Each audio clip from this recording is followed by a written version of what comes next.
നമസ്കാരം, ഞാൻ വർഷയാണ്. ഈ നാടിൻ്റെ മാന്യ പ്രേക്ഷകർക്ക് ഈ പുതിയ എപ്പിസോഡിലേക്ക് സ്വാഗതം. ഇന്ന് നമ്മൾ എത്തിയിരിക്കുന്നത് എൻ്റെ പിറകിൽ കാണുന്നുണ്ടാവും, കേരളത്തിലെ തന്നെ ഏറ്റവും വലിയ കോട്ടയായ ബേക്കൽ കോട്ടയിലേക്കാണ് ഇന്ന് എത്തിയിട്ടുള്ളത്. ബേക്കൽ കോട്ടയുടെ ഏറ്റവും ഭംഗിയുള്ള കാഴ്ചകളും വിശേഷങ്ങളും ഒക്കെയായി ഈ എപ്പിസോഡ് ഇവിടെ തുടങ്ങുകയാണ്.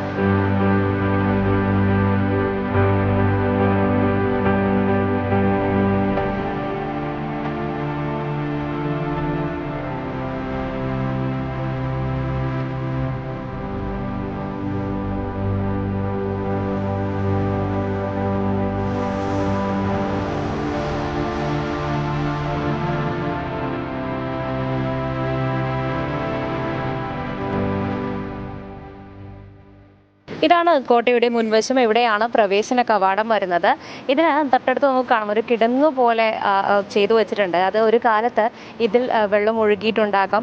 അങ്ങനെയാണെങ്കിൽ ശത്രുക്കൾക്ക് ഒരു കാരണവശാലും ഈ കോട്ടയുടെ അടുത്തേക്കോ ഈ കോട്ട മതിലിനടുത്തേക്കോ ഒന്നും എത്താൻ ഉള്ള യാതൊരു സാധ്യതയുമില്ല. കോട്ടയുടെ വാതിൽ അടച്ചു കഴിഞ്ഞു കഴിഞ്ഞാൽ ശത്രുക്കൾക്ക് ഒരു കാരണവശാലും കോട്ടയിലേക്ക് എത്തിപ്പെടാൻ കഴിയാതിരിക്കാനാണ് ഇത്തരത്തിൽ കിടങ്ങുകൾ. എല്ലാ കോട്ടയിലും നമുക്കത് കാണാൻ സാധിക്കും. ഇത്തരത്തിൽ കിടങ്ങുകളും അതിൽ വെള്ളം ഒഴുക്കി വിടുന്നതൊക്കെ ഉണ്ടായിരുന്നു. അത്തരത്തിൽ ഏറ്റവും ശത്രുക്കളിൽ നിന്ന് ഏറ്റവും പ്രതിരോധം തീർക്കുന്ന ഏറ്റവും വലിയ ഏകദേശം 40 ഏക്കറോളം സ്ഥലത്ത് വിസ്തൃതിയിലുള്ള കോട്ടയാണ് ഈ ബേക്കൽ കോട്ട എന്നത്.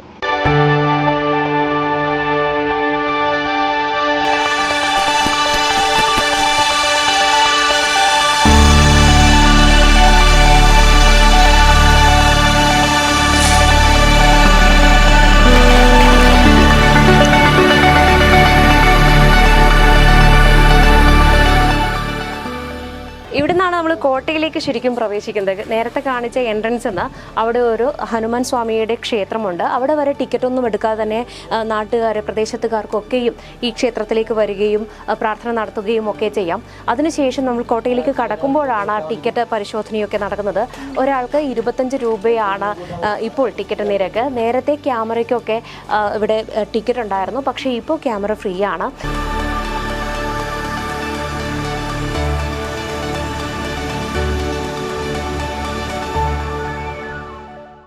അങ്ങനെ കോട്ടയ്ക്ക് അകത്തേക്ക് കയറുമ്പോഴാണ് ഇതിൻ്റെ ഒരു ഭംഗി നമുക്ക് ശരിക്കും ആസ്വദിക്കാൻ കഴിയുന്നത്. പുറത്തുനിന്ന് കാണുമ്പോൾ തന്നെ അതിൻ്റെ പ്രൗഢി നമുക്ക് മനസ്സിലായിട്ടുണ്ടെങ്കിൽ പോലും ശരിക്കും അന്നത്തെ കാലത്ത് ഏറ്റവും സുലഭമായി ലഭിച്ചിരുന്ന വെട്ടുകല്ല് കൊണ്ടാണ് ഈ കോട്ടയുടെ മുഴുവൻ നിർമ്മിതിയും. അതിൻ്റെ ഒരു ഭംഗി എടുത്ത് പറയേണ്ടതുണ്ട്. പ്രത്യേകിച്ച് ഈ മഴക്കാലത്താണ് ഇത് കാണാൻ ഏറ്റവും സൗന്ദര്യമുള്ളൊരു കാഴ്ച തരുന്നത്. പക്ഷേ എങ്കിൽ പോലും ഇത്തരത്തിൽ ഷൂട്ടിംഗ് ഒക്കെ ചെയ്യുന്ന സമയത്ത് അല്ലെങ്കിൽ നമ്മളൊരു ക്യാമറയൊക്കെ എടുത്ത് വരികയാണെങ്കിൽ മഴ നമ്മളെ ഇത്തിരിയൊക്കെ കഷ്ടപ്പെടുത്തുമെങ്കിലും ഇതിൻ്റെ ഒരു ഭംഗി കാണുന്നത് ഈ മഴക്കാലത്ത് തന്നെയാണ്.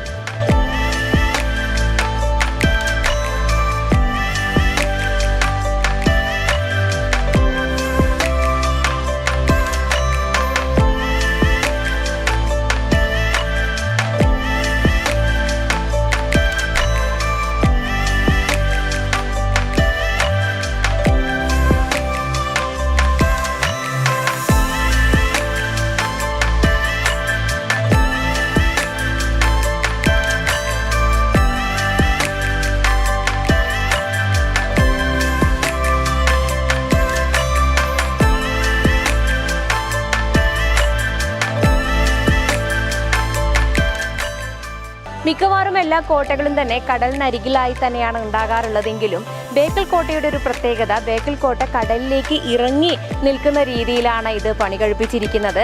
കേരളത്തിലെ തന്നെ ഏറ്റവും വലിയ കോട്ടയാണ് ബേക്കൽ കോട്ട എന്ന് ഞാൻ പറഞ്ഞു കഴിഞ്ഞു.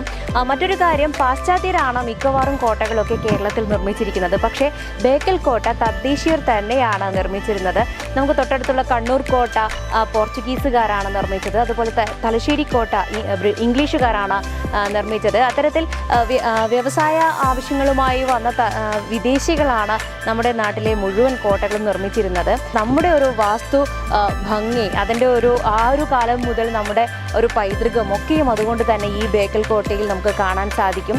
കോട്ടയുടെ എല്ലാ ഇടങ്ങളിലും ഇത്തരത്തിൽ ഉയർന്ന ഇടങ്ങളുണ്ട്. ഇതിനെ നിരീക്ഷണ ഗോപുരങ്ങൾ എന്നാണ് പറയുന്നത്. ശത്രു പക്ഷത്തു നിന്ന് ആരെങ്കിലും ആക്രമിക്കാൻ വരുന്നുണ്ടോ എന്നറിയാനായി ഇത്തരത്തിൽ നിരീക്ഷണ ഗോപുരങ്ങൾ ഈ കോട്ടയുടെ എല്ലാ ഭാഗത്തുമുണ്ട്. ഇവിടെയൊക്കെയും പീരങ്കികളും തോക്കുകളും ഒക്കെ വയ്ക്കുവാനായി ഒരുപാട് ഇടങ്ങളുമുണ്ട്. അത്തരത്തിലുള്ള കാഴ്ചകൾ തന്നെയാണ് ബേക്കൽ കോട്ടയിൽ എത്തിയാൽ നമുക്ക് കാണാൻ സാധിക്കുക.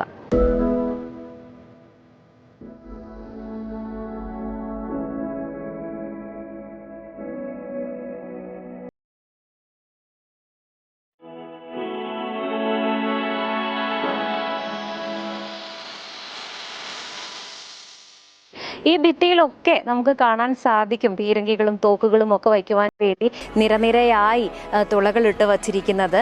അതുകൊണ്ട് ഈ ചുമരിലൊക്കെ കാതോർത്താൽ ചിലപ്പോൾ നമുക്ക് അന്നത്തെ ആ ഒരു യുദ്ധകാഹളവും അതിൽ മരണപ്പെട്ടു പോയ ഒട്ടേറെ ഭടന്മാരുടെ ഒരു ദീനരോധനവും ഒക്കെ ഇപ്പോഴും ചിലപ്പോൾ ഇവിടുത്തെ കാറ്റിനൊക്കെ പറയാനുണ്ടാകുമെന്ന് തന്നെയാണ് ഇവിടെ എത്തുമ്പോൾ നമുക്ക് തോന്നുന്നത്.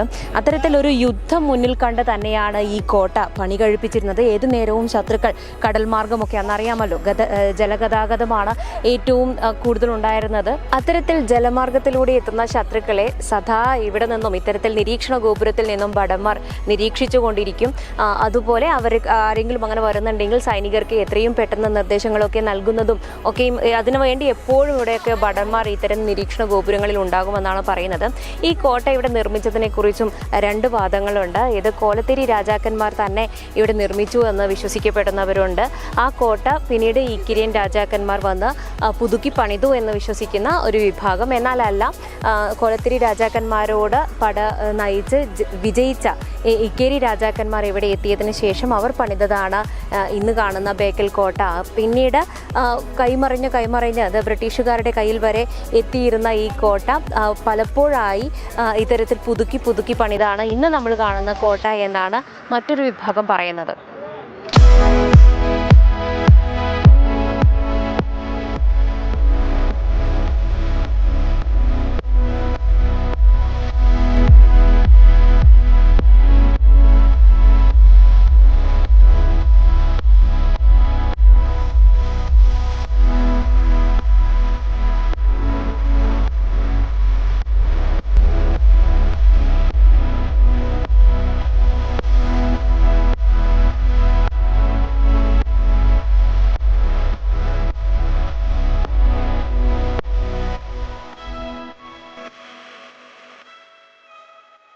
ഏറ്റവും ഭംഗിയായി തന്നെ ഈ ഒരു കോട്ടയെ ടൂറിസം വകുപ്പ് പരിഗണിക്കുന്നുണ്ട്, അതുപോലെ തന്നെ പരിപാലിക്കുന്നുണ്ട്. ഒട്ടേറെ ആളുകളാണ് ദിനേന ഇവിടെ, നൂറുകണക്കിന് ആളുകളാണ് ദിനേന ഇവിടെ എത്തിച്ചേരുന്നത്. ഇത്രയും ആളുകൾ വന്നു പോകുന്ന ഇടമായിട്ടും ശുചിത്വത്തിൻ്റെ കാര്യത്തിലൊന്നും യാതൊരു വിട്ടുവീഴ്ചയുമില്ല. ഇവിടെ ബേക്കൽ കോട്ടയ്ക്ക് ഞാൻ നേരത്തെ പറഞ്ഞതുപോലെ തന്നെ ഇക്കേരി രാജാക്കന്മാരൊക്കെയും കോലത്തിരി രാജാക്കന്മാരൊക്കെ നിരന്തരം യുദ്ധത്തിൽ ഏർപ്പെട്ടിരുന്നു ഈ കോട്ടയ്ക്ക് വേണ്ടി എന്ന് പറഞ്ഞു കഴിഞ്ഞല്ലോ. 300 മീറ്ററോളം ഉയരത്തിൽ, അതായത് കടൽ നിരപ്പിൽ നിന്ന് 300 മീറ്ററോളം ഉയരത്തിൽ ഒരു കുന്നിൻ മുകളിലാണ് ഈ കോട്ട എന്നുള്ളത് കൊണ്ട് തന്നെ എത്ര ദൂരെ നിന്നോ വരുന്ന ശത്രുക്കളെയും എത്രയും പെട്ടെന്ന് തന്നെ കണ്ടെത്തുവാനും അവരോട് ഒരു പ്രതിരോധം തീർക്കുവാനും ഒക്കെ കഴിയുന്നു എന്ന് തന്നെയായിരുന്നു ഈ കോട്ടയുടെയും ഈ ഒരു പ്രദേശത്തിൻ്റെയും ഒക്കെ അന്നത്തെ കാലത്തെ ഒരു മൂല്യം. ഇന്നും അതിന് ബേക്കൽ കോട്ടയ്ക്ക് യാതൊരു മൂല്യച്യുതിയും വന്നിട്ടില്ല. അത്തരത്തിൽ ഇന്ത്യക്കകത്തു നിന്നും പുറത്തു നിന്നും ഒക്കെ ധാരാളം ആളുകളാണ് ദിനേന ഇവിടത്തേക്ക് എത്തുന്നത്. പല സിനിമകൾക്കും പശ്ചാത്തല ഭംഗി കൂട്ടിയിട്ടുണ്ട് ബേക്കൽ കോട്ട. അതിനുശേഷമാണ് ഇത് ഇത്രയും ആളുകളിലേക്ക് എത്തിയതും കേരളത്തിന് പുറത്തും അതുപോലെ ഇന്ത്യക്ക് പുറത്തും ഒക്കെ ഇത്രയും ഒരു പോപ്പുലാരിറ്റി ബേക്കൽ കോട്ടയ്ക്ക് വന്നത്. പല സിനിമകളും ഇവിടെ വെച്ച് ഷൂട്ട് ചെയ്തതിന് ശേഷമൊക്കെയാണ്. നമ്മളിവിടെ എത്തിയപ്പോഴും ഏറ്റവും ഭംഗിയുള്ള കാഴ്ചകളൊക്കെയാണ് ബേക്കൽ കോട്ട നമുക്ക് സമ്മാനിക്കുന്നത്. കൂടുതൽ ഉദ്യാനങ്ങളുമൊക്കെ ഇവിടെ ഉണ്ടാക്കി വച്ചിട്ടുണ്ട്. അതുപോലെ ദേശീയ പക്ഷിയായ മയിൽ പീലി വിടർത്തുന്ന ഏറ്റവും ഭംഗിയുള്ള കാഴ്ചയൊക്കെ നമുക്ക് ഈ ഇടം സമ്മാനിച്ചിട്ടുണ്ട്. കടലും അതുപോലെ മയിലിനെയൊക്കെ എത്ര കണ്ടു കഴിഞ്ഞാലും നമുക്ക് മതി വരാറില്ല. അതുകൊണ്ട് കടലിൻ്റെ ഏറ്റവും ഭംഗി ഇവിടെ നിന്ന് ആസ്വദിക്കാൻ ഒരുപാടിടങ്ങളാണ്. ഈ നിരീക്ഷണ ഗോപുരങ്ങളെന്ന് പറഞ്ഞു കഴിഞ്ഞല്ലോ, ആ നിരീക്ഷണ ഗോപുരങ്ങളൊക്കെ ഇപ്പോൾ വരുന്ന ആളുകൾക്ക് കടലിൻ്റെ ഒരു ഭംഗി കാണുവാനുള്ള ഇടങ്ങളാണ്. അതിൻ്റെ കിളിവാതിലുകളൊക്കെയും കടലിനെ കാണുവാനുള്ള, കടലിൻ്റെ സൗന്ദര്യം ആസ്വദിക്കുവാനുള്ള ഇടങ്ങളായി മാറിയിട്ടുണ്ട്. അത്തരത്തിൽ മടുപ്പിക്കാത്ത ഏറ്റവും നല്ല കാഴ്ചകൾ നൽകുന്ന ഇടം തന്നെയാണ് ബേക്കൽ കോട്ട.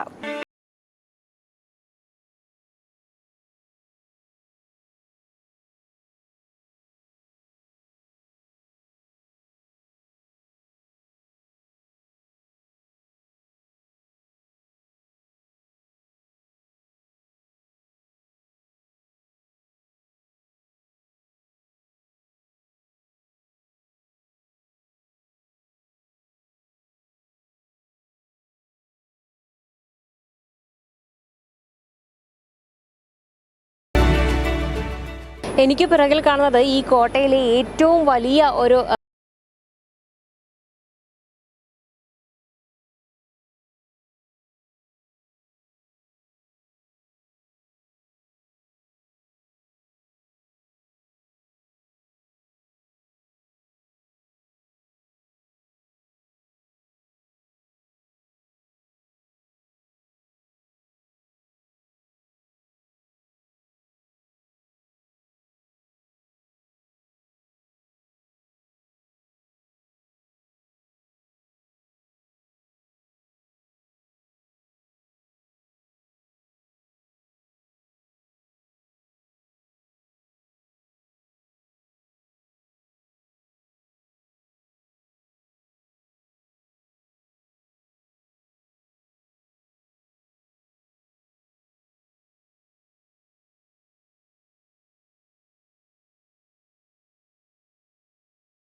നിറവേറ്റാൻ കഴിയുന്ന നിർമ്മിതി തന്നെയായിരുന്നു ബേക്കൽ കോട്ടയിലുണ്ടായിരുന്നത്.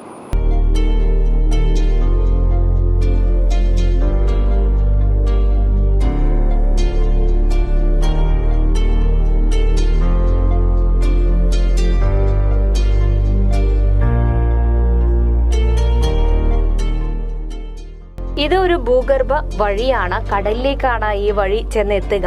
പക്ഷേ ഇപ്പോൾ മണ്ണിടിച്ചിൽ കൊണ്ടൊക്കെ ഈ വഴി അടഞ്ഞു കിടക്കുന്നതുകൊണ്ടായിരിക്കാം ഈ ഗേറ്റ് തുറന്ന് ആളുകളെ പ്രവേശിപ്പിക്കുന്നില്ല.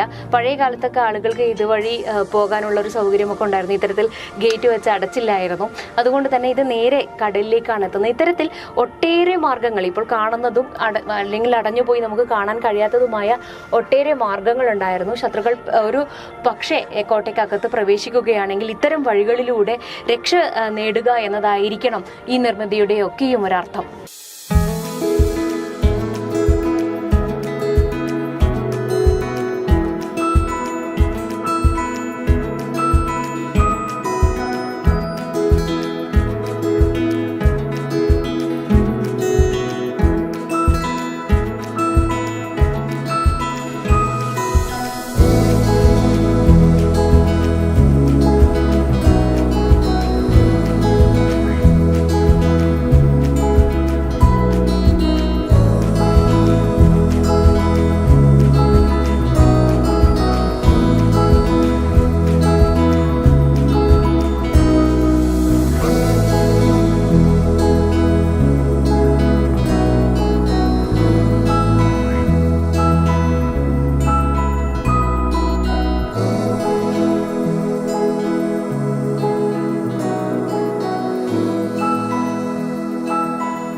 ബേക്കൽ കോട്ടയുടെ നിർമ്മിതി കടലിലേക്ക് ഇറങ്ങി തന്നെയാണെന്ന് ആദ്യം പറഞ്ഞല്ലോ. ആ ഒരു ഭാഗത്തേക്കാണ് ഇപ്പോൾ നമ്മൾ പോയിക്കൊണ്ടിരിക്കുന്നത്. ഏറ്റവും സുഖകരമായ ഭംഗിയുള്ള ഈ മനസ്സിനെ ആർദ്രമാക്കുന്ന കാഴ്ചകൾ തന്നെയാണ് ഇവിടെ നിന്ന് നമുക്ക് കാണാൻ സാധിക്കുന്നത്. പക്ഷേ ഇവിടെ കടൽ നമുക്ക് തൊട്ടരികിലാണെങ്കിൽ പോലും കടലിലേക്ക് ഇറങ്ങുവാനുള്ളൊരു അനുമതിയില്ല. ഇവിടെ എത്തുന്നവരുടെ ഒരു സുരക്ഷയും മുൻകരുതലും ഒക്കെയാണ് അതിന് കാരണം. ഇവിടെ കടലിൽ ഇറങ്ങാനുള്ളൊരു അനുമതിയില്ല. തൊട്ടടുത്ത് പക്ഷേ നമുക്ക് ബീച്ചിലേക്ക് ഇറങ്ങുവാനും കുട്ടികൾക്കൊക്കെ പാർക്ക് പോലുള്ള കാര്യങ്ങളൊക്കെ ഉല്ലസിക്കുവാനും ഒക്കെയുള്ള ഇടമുണ്ട്. പക്ഷേ ഇവിടെ നമുക്കിപ്പോൾ കടലിലേക്ക് ഇറങ്ങാൻ കഴിയില്ല. പക്ഷേ ഈ കാഴ്ചകളൊക്കെ ഇത്ര ഒരു കയ്യെത്തും ദൂരത്ത് കടലിനെ വെച്ച് കടലിൻ്റെ ആ ഒരു വശ്യത അനുഭവിക്കാൻ കഴിയും.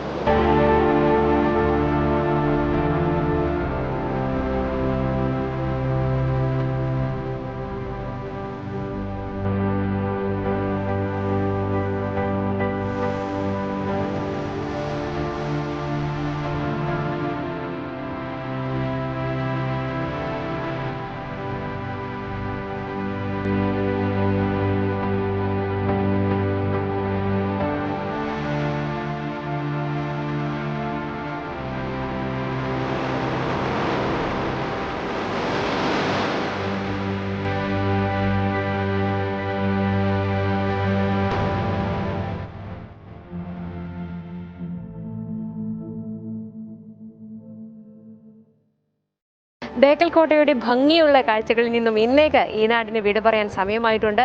മറ്റൊരു എപ്പിസോഡിൽ പുതിയൊരു സ്ഥലവും അവിടുത്തെ വിശേഷങ്ങളുമായി വീണ്ടും കാണുന്നതുവരേക്കും ബൈ.